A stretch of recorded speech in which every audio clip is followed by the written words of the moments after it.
Бог се јави. Бог се јави. Бог се јави.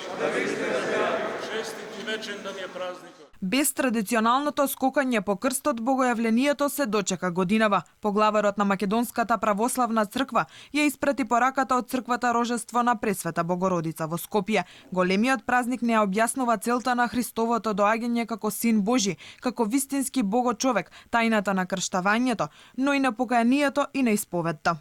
Да се запрашаме дали ја исполнуваме најсветата обврска и пред родот и пред Бога.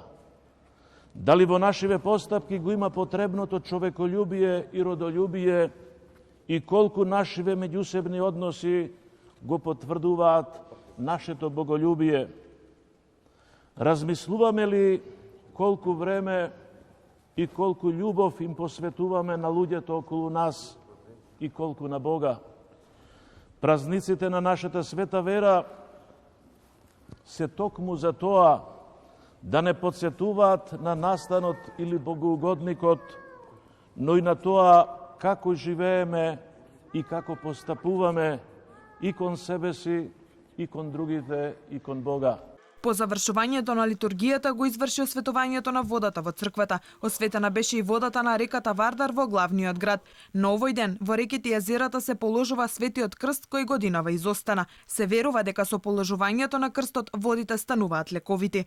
На денешен ден го празнуваме празникот Богојавление, кој исто така е Господов празник, кој во нашиве краишта е пропратен и со традицијата за положување на Светиот крст во водите и осветување на сите води, но за жал, денеска поради ситуацијата во која се наоѓа целиот свет, не само ние, овие традиции се прекинати за момент. Присутните верници во многу помал број од претходните години дојдоа да се помолат и да запалат свеќи за здравје и берекет и се придржуваа кон мерките за заштита од коронавирусот. Дел од нив разочарани, бидејќи годинава изостана фрлањето на крстот во светените води. Тоа е најголемата грешка. Оти немаме више верба у Бога. Владата направи нема верба у Бога. Требаш. Тоа не е болест. Тоа е здравје. Ово е здравје што идеме у цркви и таму. Требаше да има фрлање на крстот? Треба, многу јасно. Ово е намерно за да пропадне православието. Сметам дека тоа што се забрани фрлање на крст на денешниот верски празник, православен верски празник Водици, е погрешно.